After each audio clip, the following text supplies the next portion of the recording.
many of our students at Anders Institute, for example, learning the Arabic language is the second language that they are learning. They know two languages now, or they know one language, which is their mother tongue, and the second language, which is learn the Arabic language. So they think that all of these rules and all of these ways and all of this, when it comes to the concepts of how to learn a language, they think is only for the Arabic language. But Ibn Sina here, he clearly says language, as in, linguistics, how to learn a language, is not limited to Arabic alone.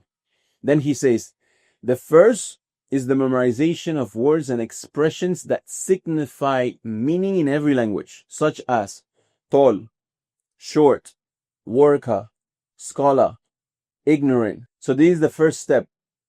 Knowing these words, knowing what each of these words mean, what context you can put them in, etc. Then the second is knowledge of the laws that govern these words. These laws, qawaneen, are universal principles that encompass many expressions which within each rule.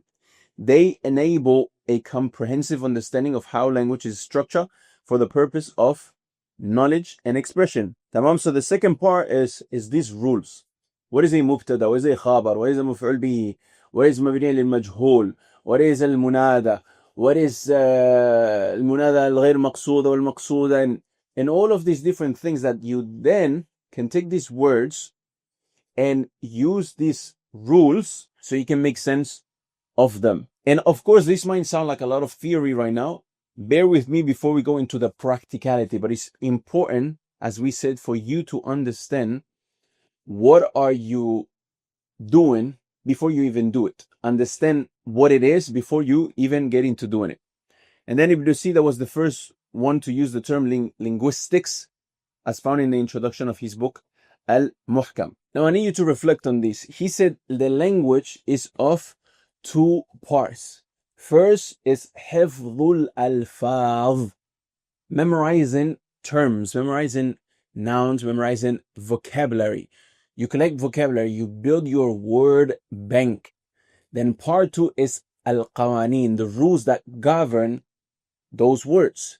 But what do most people do? They walk into Arabic and they start with the actual qawaneen, the actual principles, the actual rules, as if that is the whole language. So they spend months on grammar terms and they still can speak. And I've seen people who have graduated from known marakis, known centers in Egypt that are known for being grammar heavy.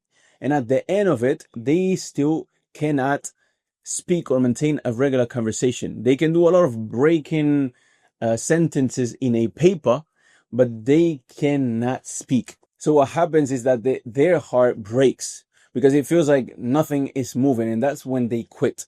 The correct path is build vocabulary and use it first. Then let grammar come in as a tool that organizes and sharpens what you already have.